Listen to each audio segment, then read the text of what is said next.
Orthodoxy is the grave of intelligence. If you accept that something is right just because everybody believes it, then you're not thinking.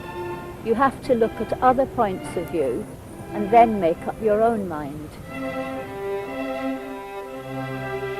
The modern point of view seems to be tied up with the idea of progress, that somehow the world will get better and that this is all going to happen in the future, and therefore the past is of no interest. This is an orthodox belief which is causing the death of culture. All my ideas come from studying the ideas of the past. There is a link between art and fashion. I couldn't design a thing if I didn't look at art.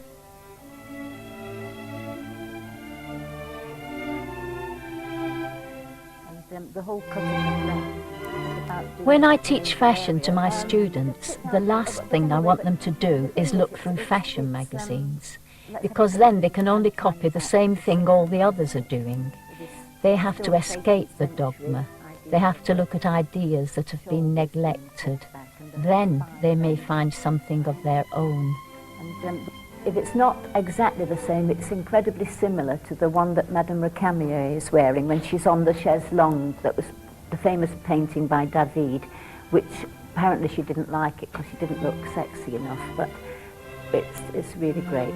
The whole sort of look is that the breasts are really, really wide apart, and there are corsets that exist from this time, which I've seen, which are, the line is under the bust, and then it's coming up here in between, like that. But the whole feeling is you're supposed to look really, really naked.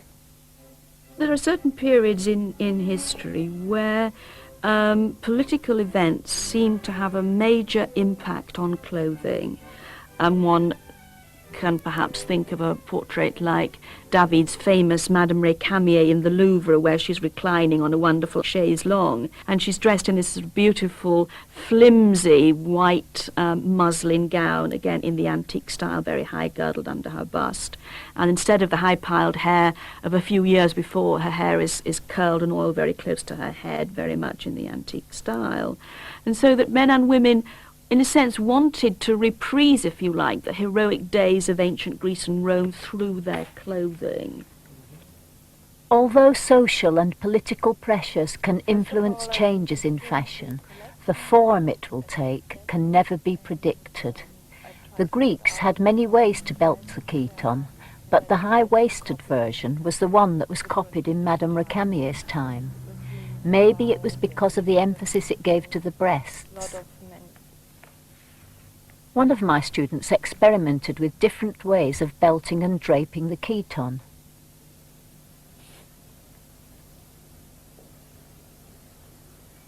The Greek chiton was a rectangle of cloth pinned at the shoulders.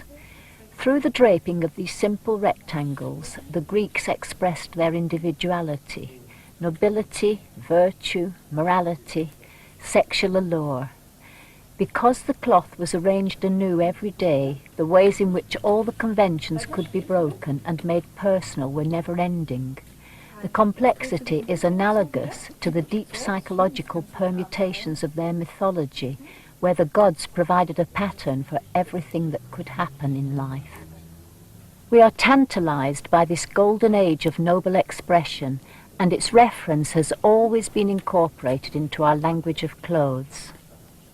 There's a way in which some vision of how dress works is truthfully embedded always in an artistic convention, and that the beauty of fashion at any period is transmitted somehow through images that the ordinary people getting dressed need for reference to, in order to have in their own minds the beauty of what they're wearing, and to live up to it inwardly, and look, therefore, as beautiful as they can, or as they feel that they should.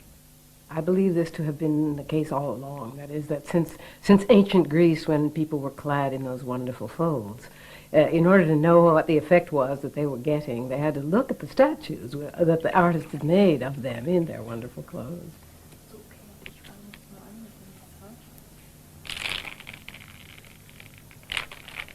The Greeks felt themselves superior to the barbarians because they were always in touch with their bodies through the cloth that caressed it. They experienced themselves as sensuous beings, more sensitive to beauty than other peoples. However much the draped clothes against the flesh stimulated the Greek psyche, it is clear that the feeling is expressed more effectively in Greek sculpture than it is by looking at people in real life.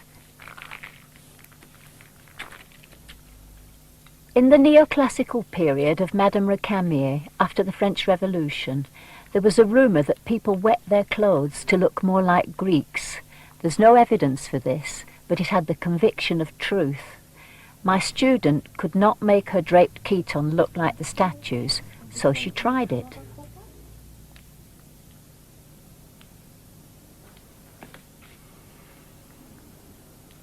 The first drapery that our Western civilization fell in love with was the Greek drapery that was made to look as if it behaved the way cloth naturally does.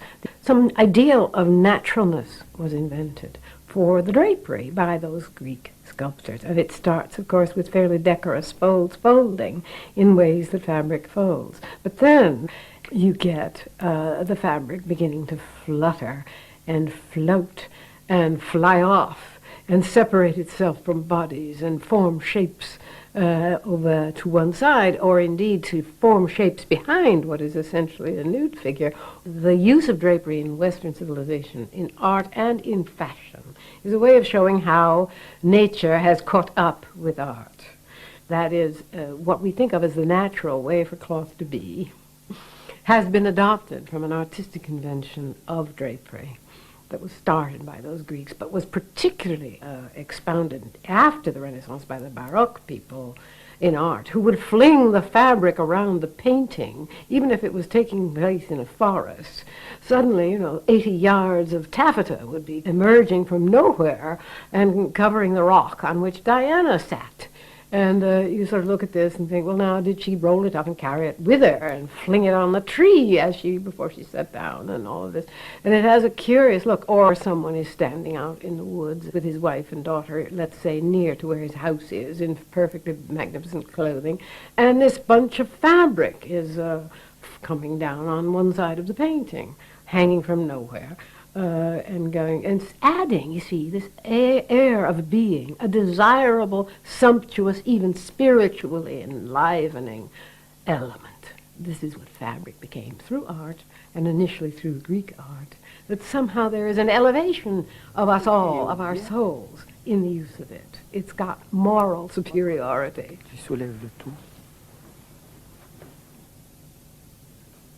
Fashion designers have always been intrigued to find a technical solution to the ideal concept of drapery which flutters and yet clings to the body. Azzedine Alaïa is a master of cut.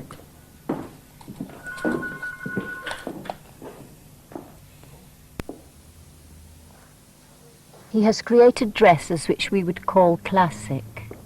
Because the art of the Greeks has rarely been surpassed, we see a timeless quality in their achievement.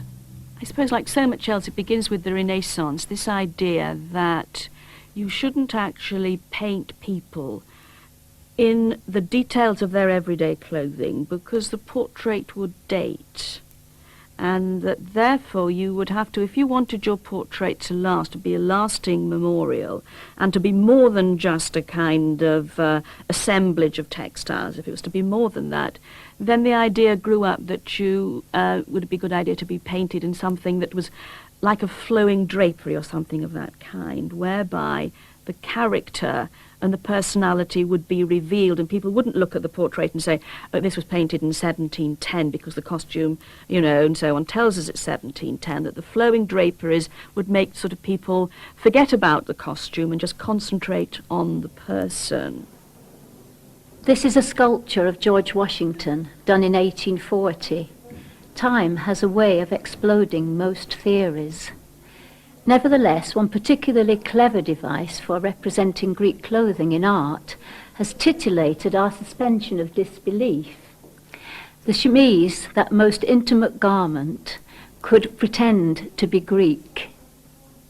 I mean, the shift is an interesting garment because it has these sort of connotations of immorality because it is the garment you wear next to your skin.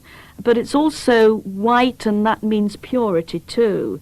And so there's this kind of slight ambivalence when you see women just wearing shifts. And the shift is a garment which can be appropriated to all sorts of circumstances. I mean, a saint can be depicted wearing a shift. And there are some very interesting portraits of courtesans, and they're wearing sort of shifts, you know, with one breast bare, one shoulder bare. And it's clear that this gave an extra sort of frisson to the portrait when you could have this kind of element of purity mixed with the kind of salacious element about it being the main undergarment that women wore.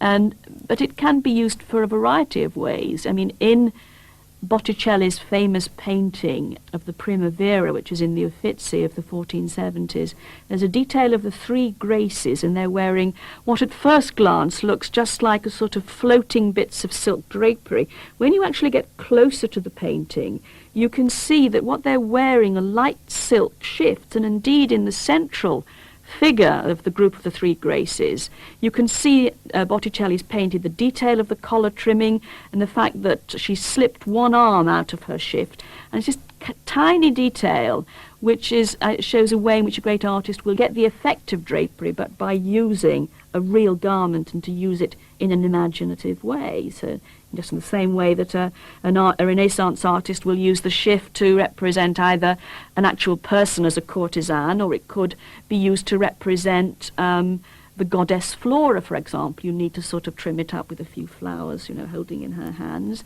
Van Dyck uses the shift to represent the character of Prudence, the famous painting of Venetia Digby as Prudence in one of these long shifts with just a piece of fabric worn over the shoulders to cover this shift, which I think Van Dyck would have had in his studio. So that an artist will use imaginatively whatever he has at his disposal. In the years leading up to the French Revolution, scandal broke over a dress which influenced political events. In Marie Antoinette's portrait painted by Vigée Lebrun for the Salon of 1783, she wore not the fashion of official art, but the avant-garde fashion of her day. Her dress was so advanced in its simplicity, and her only jewellery was a silk rose. People talked of nothing else, and the portrait had to be withdrawn. She had hoped to present herself as sympathetic to the changing times, but her naivety backfired hopelessly. The Queen had been portrayed officially wearing her shift, and her reputation suffered to the point that people now called her a whore. The dress, which came to be called the chemise à la reine, was copied everywhere, but the Queen's disastrous faux pas took her a step nearer to the scaffold. Changes in fashion, no matter the social or political pressures for change, are always aesthetic and have a lot to do with the fact that we are continually absorbing a tradition of clothing through images, and that we may wish to reinvent some of these images and react against others. In the 17th century, Louis XIV started a precedent for timeless state clothing. In his official portrait, he combined splendour with the pretense of a Greek statue of a naked man, clad only in his cloak. In the daily dress of his court, I would argue that if we penetrate the elaborate decoration, we can see the influence of the Greek chiton. When I first saw the statue of Meleager, with his little vestige of a cloak, looking more like a neckcloth and about to fly off into the air like a sublimation of his soul, I realized the link between him and Madame Récamier's male counterpart. The skirts of the 18th century frock coat had been completely chopped off to a level high on the waist, exposing his soft suede breeches of a colour close to flesh, suggesting nudity from the waist down, whereas a high collar framed his head and neck, swathed in a great necktie of linen, with the ends loosely knotted, so that the whole thing looked about to come undone and fly off into the air. my work is rooted in English tailoring, so this gave me the idea of presenting the fashions for my women as looking like a man half-dressed, a man who'd forgotten to put on his trousers. Her shirt was half-fastened, her necktie undone, she wore a hat, but no trousers. Instead, she wore flesh-coloured tights with a green mirror fig leaf. The tights were so theatrical that they veered right over into the Baroque. I wanted more of this element in the collection, and I found it in Watteau's paintings of the Commedia dell'arte. Fashion to me is sometimes like walking a tightrope, where you risk falling off into the ridiculous. But if you can stay on that tightrope, you can achieve a triumph. In his paintings, Watteau opens a world of pleasure outside of time. And for my collection, I chose the title of his painting, Voyage to Cythera, where the lovers are about to embark for the island of Cythera, which is reputed to be the birthplace of Aphrodite, the Greek goddess of love.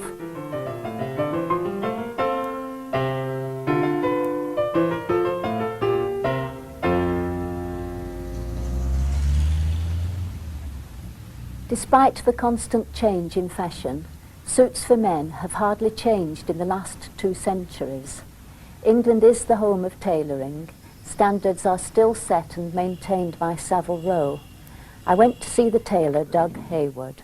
Anyway, Doug, I think it's so important that certain standards are maintained, and I'd like you to tell me what the difference is between getting the suit made from you and buying a ready-made one? Yeah. Well, first of all, you're getting an alternative. You can choose whatever style you want. You can express yourself in a way you can't possibly in a ready-made suit. You're going to have something to last you for a long, long time if you look after it.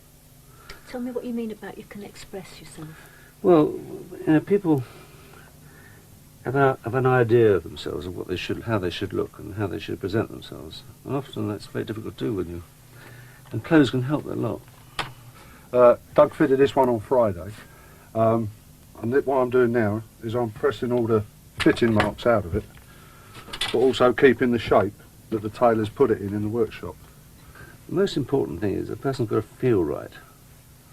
Looking right, that's pretty essential too, but you've got to feel right in there. If he feels right, then it's going to be right. So, I get people coming here sometimes, and I think I told you that customer of mine who wanted a velvet jacket to go to the opera. And he hated the idea of a new velvet jacket. So he said, I really would love a velvet jacket. He said, but I don't want to be the only one there sitting there with a new velvet jacket. I'd like it to look like my grandfather had given it to me.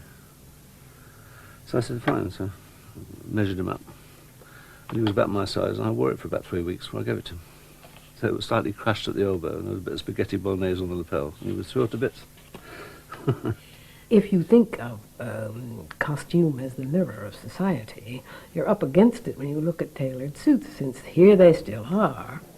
And since I think that the satisfactions of fashion in general are erotic, that is, we keep it going and we love it because it's got a sexual base, and there is a feeling of our attractiveness and the attractiveness of others, and the great play of erotic imagination going on at all times in fashionable costume everywhere.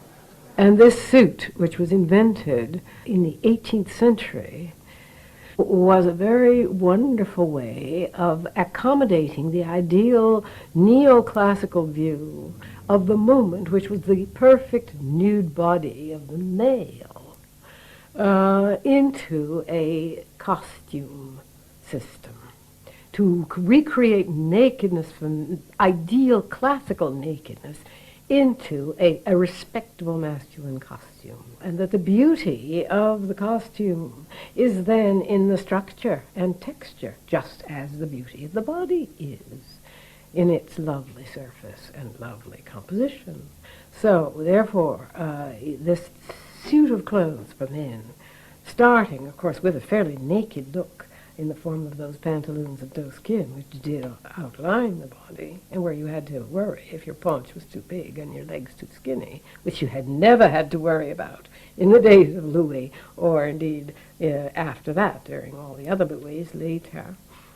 Suddenly, this torso at least, could be so subtly padded that it didn't look padded, could be cut so well that you didn't even notice how perfectly it was doing its job.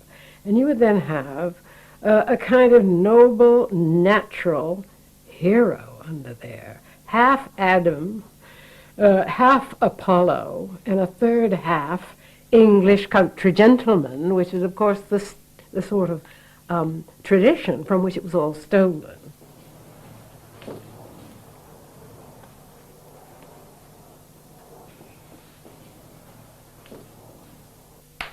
I commissioned the embroidery craftsman known as Pearl to make the jacket of an evening suit, which I call the Martyr To Love. It's a suit taken to an extreme by embroidering the naked body onto the jacket. It's interesting how much you can distort the body, in this case by tight waisting, yet the suit still looks masculine. I love the way old paintings, the wounds were painted in such a strange way, quite stylized, and so I thought that would be the best way to, go about doing the wound. And then just by looking at different sizes of beads, I realized instead of trying to quilt the jacket, it would be better just to build it up by using a bigger bead in places where one maybe wanted the muscle to look as though it was bulging, and be quite bold with the shadows of it, which when we started off I thought were perhaps a bit dark, but then in the end it worked out well, because one needed the contrast between the light and the dark in order to make it sort of look round.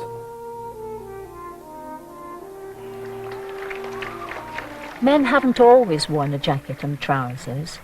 We still have a tradition of a skirt for men in the Scottish kilt, and long robes may be worn when one is host in one's own home.